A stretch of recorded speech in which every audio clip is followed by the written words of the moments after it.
Assalamualaikum warahmatullahi wabarakatuh. Waalaikumsalam. Pada pagi hari ini kita akan bertemu lagi dengan podcast Pabijaya, Perhimpunan Ahli Bedah Indonesia yang selalu menghadirkan hal-hal yang update bagi dunia kesehatan. Pada pagi hari ini kita bertemu dengan yang terhormat Bapak Dr. Haji Joni Darmajaya, Fix, Finax, Mars, dan Fiskua ya, Dok. Ya. Selamat siang, Dok. Selamat hadir kembali. Kita akan berbincang tentang apa itu ERAS ya. Kita selalu dengar apa sih itu ERAS. Di mana-mana sekarang sudah marak jadi hal yang populer dibicarakan di rumah sakit yang berhubungan dengan operasi. Silakan, Dok. Apa yang dimaksud dengan ERAS? Oke, baik. Terima kasih Saudara Asrul, dan selamat berjumpa teman-teman ahli bedah, spesialis bedah, Pabi.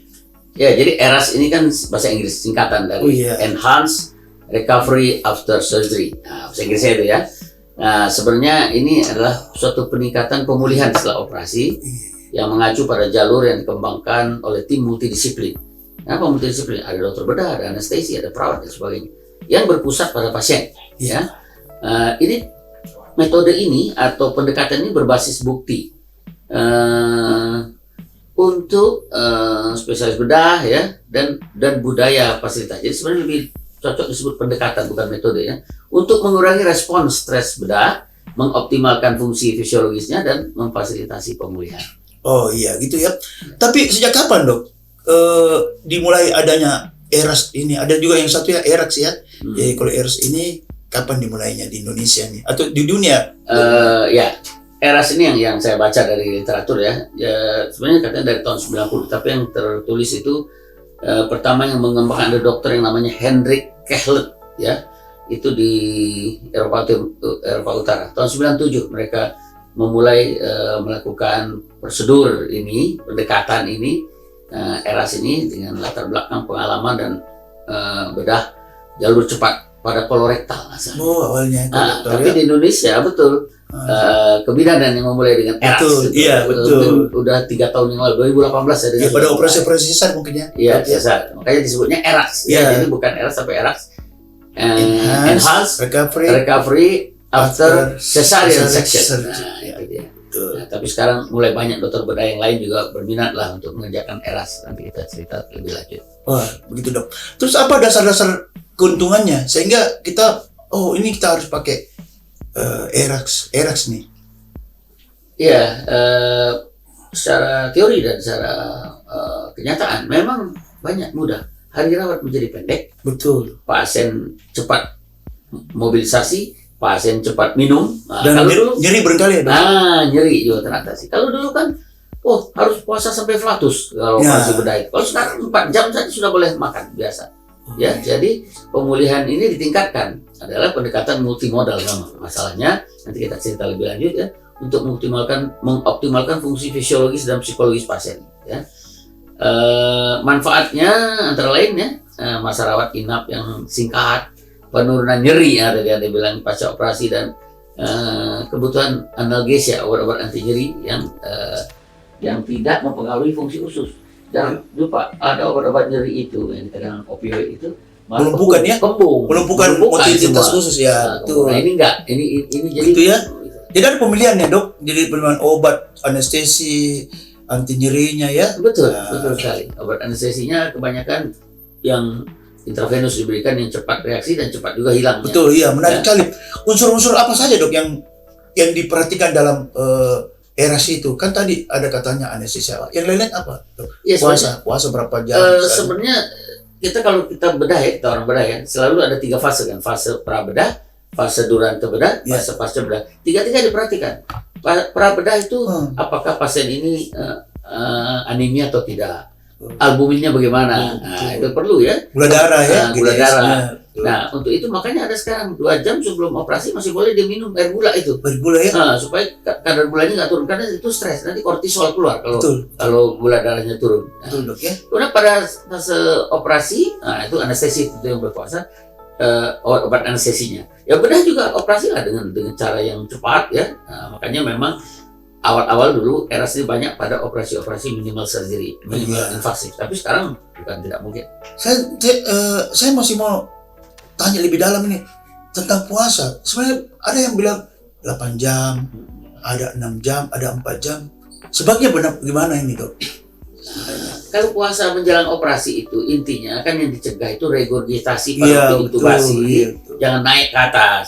Nah itu ada yang bilang 6 jam, ada yang 4 jam. Tapi kalau cairan sebenarnya 2 jam tuh boleh. Karena apa? Cairan itu di lambung kita ada yang namanya Magenstrasse Betul. linear itu air itu langsung turun ke bawah. Kecuali makanan padat baru 4 sampai 6 jam. Betul ya. Jadi malah tadi dikatakan bisa beri minum air gula. Air gula, Belajar. yes. Jadi teman-teman di bagian operasi bedah itu ingat bisa kita memberi minuman air gula ya. Iya. 2 jam sebelum operasi. Betul. Lalu siapa saja yang terlibat dalam penerapan ERAS ini, Dok? Ya sudah jelas kan operatornya. Iya. Kemudian anestesi. Nah, tapi Anestesi. jangan lupakan perawat juga ikut nanti. Betul. Ya, jadi dia mengingatkan perawat bedah. Makanya kalau kebetulan saya bekerja di akreditasi, Betul. makanya akreditasi itu kerjakanlah asesmen pra anestesi dan pra bedah itu secara baik. Betul. Nah, itu perannya itu di situ. Anestesi dia merencanakan apa obat yang akan dipakai. Jadi yang berperan operator. Operator itu ya dokter bedah, bisa bedah umum, bedah digestif, bedah ortopedi, bedah kebidanan ya. Kemudian anestesi, ya gitu. Kemudian perawat. Itu. Betul. Nah selanjutnya, Dok, tentang protokol. Kan ini kan ada protokolnya ya. Iya. Apakah sudah ada protokol yang baku dan apakah ini sudah masuk dalam sistem akreditasi rumah sakit? Artinya nanti protokol penerapan ERAS dalam operasi itu apakah masuk dalam penelitian di bidang mana aja dia? Apakah di clinical pathway atau apa? Silakan, Dok. Ya kalau dibilang diakreditasi secara langsung tuh nggak ada perintah harus pakai ERAS gitu Iya. ya. Tapi sebenarnya standar PAB pelayanan anestesi dan bedah itu secara implisit masuk di situ. Lakukanlah asesmen pra anestesi, pra bedah yang baik pada waktu operasi. Nah bahkan sekarang memang teori ERAS ini sudah masuk menjadi satu dia dengan Anda tahu kan SSC, Safe Surgery Checklist itu. Oh iya, betul. Sekarang dia masukkan. Jadi ERAS yang menyatu dengan SSC, jadi tambah sedikit lah. Iya. Sehingga pada waktu pra induksi itu sudah masukkan apa yang mau diperhatikan. Iya, betul. Pada waktu durante bedah juga apa yang dilakukan. Nah, jadi standar secara langsung tidak ada, tapi standar PAB itu sudah mendorong untuk orang berpikir ERAS. Nah, kalau protokol itu banyak ya. Ya belum ada diwajibkan, tapi kalau protokol kan keluarnya dari ahli biasanya, ikatan ahli ya, profesi mengeluarkan. Yang ada 4 hal yang besar ya. Pertama preoperatif tadi, jadi ada edukasi. Kemudian pada waktu operasi ya dan anestesi, nah itu dia ya, masalah mau epidural kah, pemberian dexamethasone, Theranol dan sebagainya. Kemudian agresif post operatif rehabilitasi. Kemudian yang terakhir keempat ya, mencegah jangan pemberian pemasangan drain ya, kita nggak anjurkan pakai drain. Dulu kan sering pakai drain, itu makin lama tidak wajib lagi ya. Tidak wajib drain lagi ya. Nah kemudian juga jangan pakai kateter lah, pakai kateter 1 hari buka ya, kalau nggak sampai zaman dulu ada yang sampai 3 hari 4 hari betul. baru Bisa terjadi infeksi saluran kemih ya, Dok. Gitu. Nah kembali lagi, ini ERAS ini sebenarnya kan akhir-akhir ini sudah kira-kira ada 2-3 tahun terakhir, Dok. Tapi sepertinya lebih banyak diterapkan di bidang objinnya, Dok. Apa yang menyebabkan keengganan itu bidang teman-teman bedah kita itu menerapkan ERAS? Apakah setiap penerapan ERAS di suatu tindakan itu perlu ada tambahan biaya? Silakan, Dok. Seharusnya ya, kalau ERAS itu kan hari rawatnya jadi lebih pendek. Seharusnya kita tahu penyebab variabel utama biaya itu hari rawat, kemudian pemeriksaan penunjang, dan kemudian obat-obatan. Nah, jadi mestinya dengan hari rawat yang paling menentukan, pendek hari rawat mestinya lebih irit. Tapi memang ada yang mengatakan obat anestesinya yang bikin mahal, tapi itu mestinya harusnya ditekan gitu. Jadi memang saya juga mendengar ada rumah sakit yang menerapkan penambahan biaya, tapi tambah biaya itu mungkin nggak tercapai tujuan. Mungkin karena dianggap itu satu promosi, satu bagus kan operasinya ini, tambah biaya, mestinya tidak. Tapi mungkin juga itu juga ada benarnya, karena mungkin tujuan dari utama dari ERAS itu seperti dokter sebutkan tadi itu mengurangi nyeri ya. Ya.